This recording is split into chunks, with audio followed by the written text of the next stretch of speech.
Good afternoon. How are you? Well, it's in the 40s. It's not as windy, and the sun is out. Can't do better than that. Well, we can. Tomorrow it's going to be in the 60s, they say. Can't wait. In the meantime, around the world, we're focusing on the possibility of war in the Ukraine.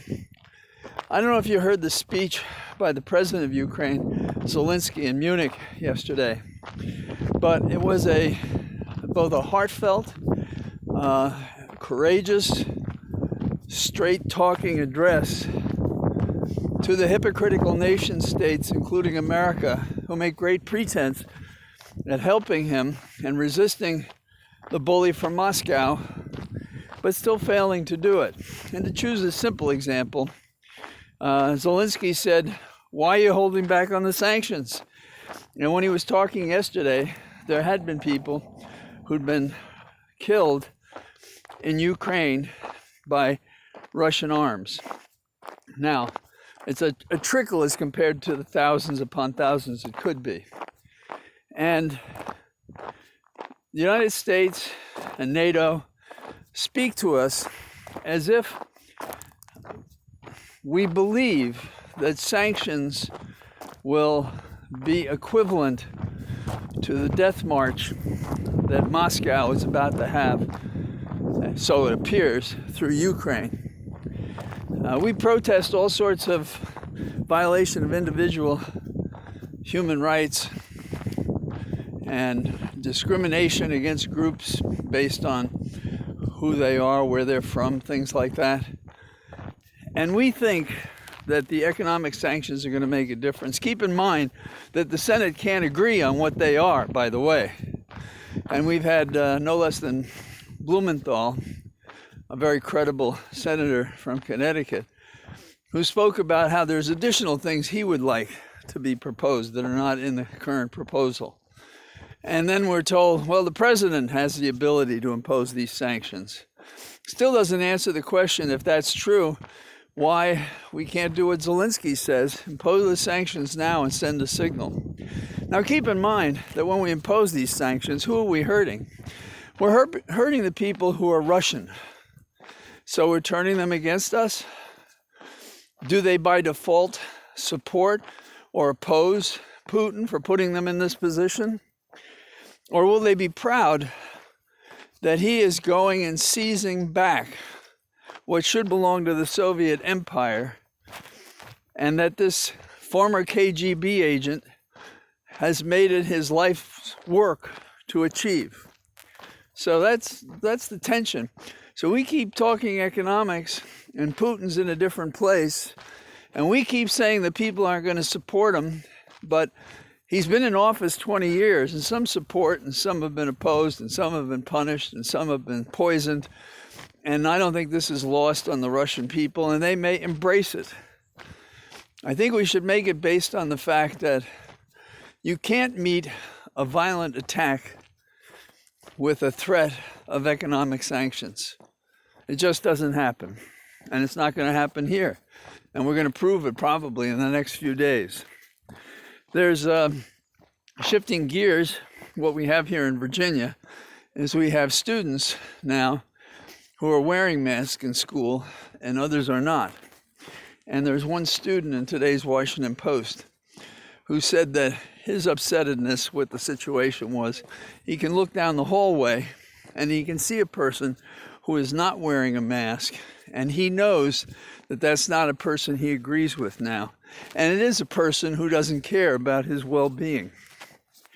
I'm sick of parents who say, oh, the children are so ill and sick and they don't know what to do. That's why they have to go to school.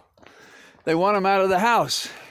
And are some of these students upset because of what their parents say in the house about how upset they are that the children are in the house? Now, I may have been a bizarre kid because I love school, but I watched TV shows, and I've said this before, that were teaching all sorts of courses and so forth. And the distance learning has gotten much more complicated, and I, as a professional, have to maintain my professional status by taking so many courses year by year. Some are good, some are great, but I do it, and I often get something out of these courses. If I were a student and had like a tabula rasa, I think I'd get a lot out of it. And I know my parents would put my safety first, and there are a lot of parents who are not doing that.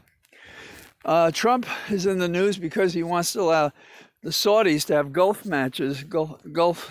matches at, interesting, the golf in his golf matches in terms of what we think of his demeanor and his callousness.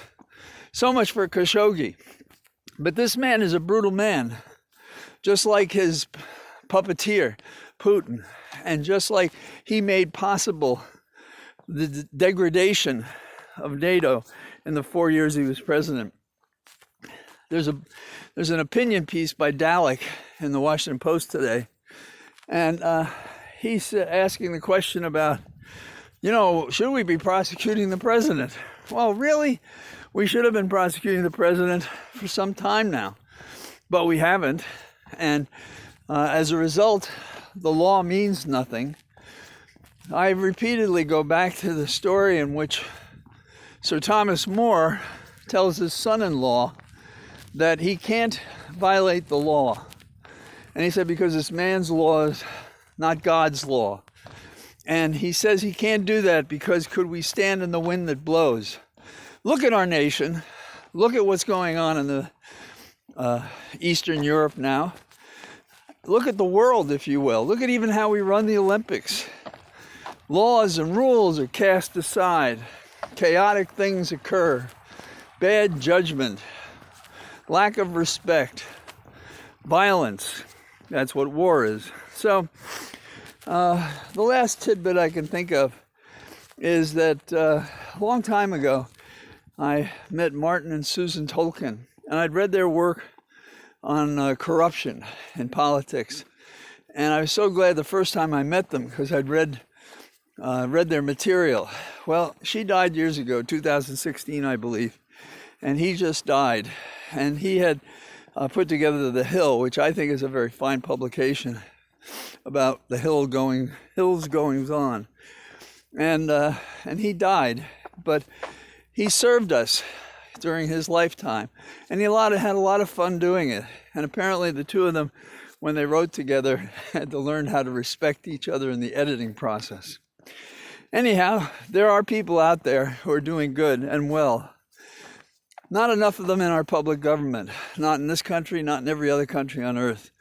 As for those who say you shouldn't criticize our government has one premise right. They say they want to help Ukraine. My disagreement is that we're not doing that. So, have a good day, and here I am in my cathedral of trees just waiting for the leaves to come. Bye-bye.